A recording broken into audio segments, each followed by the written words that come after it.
১৯৭৪ সাল কেবল ক্যালেন্ডারের পাতায় ঝুলে থাকা একটি সংখ্যা নয়, এটি বাংলাদেশের গ্রামীণ জনপদের বুকে গেঁথে থাকা এক নির্মম পেরেক।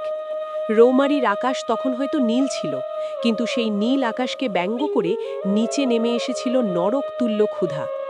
চৈত্র বৈশাখের খরতাপে যখন মাটি ফেটে চৌচির, তখন মানুষের বুকের ভেতরে তৃষ্ণা আর পেটের ক্ষুধা একাকার হয়ে গিয়েছিল। সেই সর্বগ্রাসী ক্ষুধাই মনসের আলীর মতো হাজারো মানুষকে বাধ্য করেছিল নিজেদের জন্মভিটা, বাপদাদার স্মৃতিধন্য মাটি ত্যাগ করে অজানার পথে পা বাড়াতে। মনসের আলীর ঘরটা যখন বিক্রি হলো, সেদিন সেই পাড়ার জন্য ছিল এক মহাপ্রলয়ের দিন। যে ভিটায় 4 পুরুষের বাস, যে উঠোনে তার সন্তানদের হামাগুড়ি দেওয়া, সেই ভিটা আজ অন্যের। সামান্য কিছু টাকার বিনিময়ে নিজের অস্তিত্বটুকু বিলিয়ে দিয়ে মনসের আলী যখন পোটলা-পোটলি আর স্ত্রী সন্তানদের নিয়ে বাড়ির পিছনের রাস্তার মোড়ে দাঁড়িয়েছিলেন, তখন তিনি কেবল নিঃস্ব নন, তিনি ছিলেন আত্মপরিচয়হীন এক উদ্বাস্তু। দুপুরের তপ্ত রোদ তার চামড়া পোড়াচ্ছিল ঠিকই, কিন্তু তার চেয়ে হাজার গুণ বেশি পুড়ছিল তার অন্তর। পেটের ক্ষুধা মানুষকে কতটা নিচে নামাতে পারে, কতটা অসহায় করে দিতে পারে, মনসের আলী ছিলেন তার জীবন্ত উদাহরণ। এক সামাজিক বিচ্ছেদ।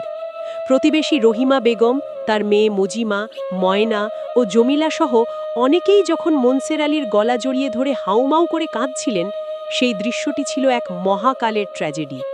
এই কান্না কেবল প্রতিবেশীর জন্য ছিল না, এ ছিল এক নিরাপত্তাহীনতার কান্না। গ্রামবাসীরা বুঝতে পারছিলেন মনসের আলীর চলে যাওয়া মানে গ্রামের রক্ষা কবচ খসে পড়া। অভাবের তাড়নায় মানুষ যখন পশুতে পরিণত হয়, তখন এই সামাজিক বন্ধনগুলোই তো একমাত্র আশ্রয়। ছোট ছোট বাচ্চারা ফ্যাল করে তাকিয়েছিল, তাদের চোখে ছিল বিস্ময় আর ভয়। গতকালও যে খেলার সাথীর সাথে ধুলোমাখা উঠোনে লুকোচুরি খেলেছে, আজ তাকে কেন অচেনা কোনো দেশে চলে যেতে হচ্ছে, এই প্রশ্নের উত্তর দেওয়ার সাধ্য তখন বড়দের ছিল না। রৌমারীর সেই মেঠো পথ সেদিন ধুলোয় নয়, ভিজেছিল এক নোনা দরিয়ায়। কালস্রোতে 10টি বছর কেটে গেল। মনসের আলী তার স্ত্রী সন্তান নিয়ে নিজের এলাকায় আসলেন। মহাকালের হিসেবে 10 বছর খুব বেশি সময় নয়, কিন্তু একটি বাস্তুচ্যুত পরিবারের জন্য এটি অনন্তকাল। যখন মনসের আলী পরিবার নিয়ে ফিরলেন, তখন তারা আর সেই নিজেদের মানুষ নন, তারা মেহমান। কি নিদারুণ পরিহাস! যে মাটিতে তাদের নারী পোতা, সেই মাটিতেই তারা আজ অতিথি। দিনাজপুর আর ঠাকুরগাঁওয়ের রুক্ষ আবহাওয়া, হাড় ভাঙা খাটনি আর জীবনযুদ্ধে টিকে থাকার ক্লান্তি তাদের শরীরে আর মনে এক গভীর ছাপ ফেলেছিল। পুরনো বন্ধুরা যখন তাদের জড়িয়ে ধরল, তখন তারা অনুভব করল সেই আগের মনসের আর নেই।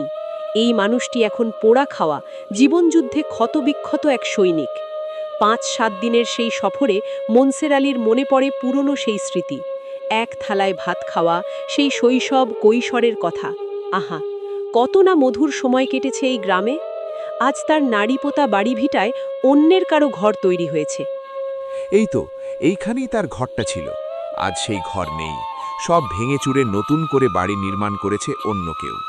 মনসের আলীর জন্য এটা ছিল মৃত্যুর চেয়েও ভারী কষ্ট। 7 দিনের সংক্ষিপ্ত সফর শেষ, এবার ফিরে যাওয়ার পালা। বড় মেয়েটি যখন মনসের আলীর গলা জড়িয়ে ধরে ডুকরে কেঁদে উঠে বলল, বাবা, এখানেই ঘর করে থেকে যাও না, ওইখানে আমার ভালো লাগে না, তখন মনসের আলীর কণ্ঠরোধ হয়ে এলো। তিনি জানেন ফিরে আসার সব পথ বন্ধ। কান্না ভেজা কণ্ঠে স্ত্রীকে তাড়াগড়া দিলেন, জলদি রওনা হও, নৌকা না পেলে দেরি হয়ে যাবে। প্রথমবার যাওয়ার সময় একটা আশা ছিল, হয়তো ফিরব। কিন্তু 10 বছর পর যখন তারা আবার ফিরে যাচ্ছিলেন, তখন সেই আশা আর ছিল না। তারা জানতেন এই আসা যাওয়া কেবলই স্মৃতির জাবর কাটা। এবার তারা নিশ্চিত এই ভিটায় আর তাদের কোনো অধিকার নেই।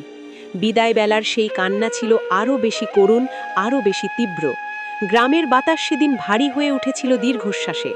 মনসের আলীর ঝাপসা চোখ যখন বাড়ির পিছনের সেই মেঠো পথ থেকে শেষবারের মতো গ্রামটিকে দেখছিলেন, তখন আসলে তিনি তার নিজের শৈশব, তারুণ্য আর অস্তিত্বকে বিদায় জানাচ্ছিলেন। আজও গ্রামের প্রবীণদের চোখের দিকে তাকালে সেই 74-এর ছায়া দেখা যায়। মনসের আলীর এই ঘটনা কোনো বিচ্ছিন্ন গল্প নয়, এটি সেই সময়ের হাজারো পরিবারের গল্প, যারা পেটের দায়ে দিনাজপুর আর ঠাকুরগাঁও সহ উত্তরবঙ্গের বিভিন্ন জনপদে ছড়িয়ে পড়েছিল। তারা বেঁচে আছে, কিন্তু তাদের আত্মাটা হয়তো আজও পড়ে আছে রৌমারীর সেই ফেলে আসা ভিটায়, সেই ছনখড়কা ঘরের খুঁটিতে। ক্ষুধা মানুষকে যাযাবর করে, কিন্তু স্মৃতি মানুষকে শেকড়ের কাছে টানে। এই টানা পোড়নের নামই হয়তো জীবন, বড় নিষ্ঠুর, বড় বেদনার। আপনার বর্ণনার এই দৃশ্যপট আমাদের মনে করিয়ে দেয় যে দুর্ভিক্ষের ক্ষত কেবল শরীরেই নয়, মনের গভীরেও চিরস্থায়ী দাগ কেটে যায়। এই হৃদয় বিদারক কাহিনীটি যদি আপনার মনকে ছুঁয়ে যায়, তাহলে একটি লাইক দিয়ে আমাদের অনুপ্রাণিত করুন। আপনার এলাকায় এমন কোনো হারিয়ে যাওয়া মানুষের স্মৃতি থাকলে কমেন্টে আমাদের জানান। আর এই করুণ ইতিহাসটি অন্যদের জানাতে গল্পটি শেয়ার করুন।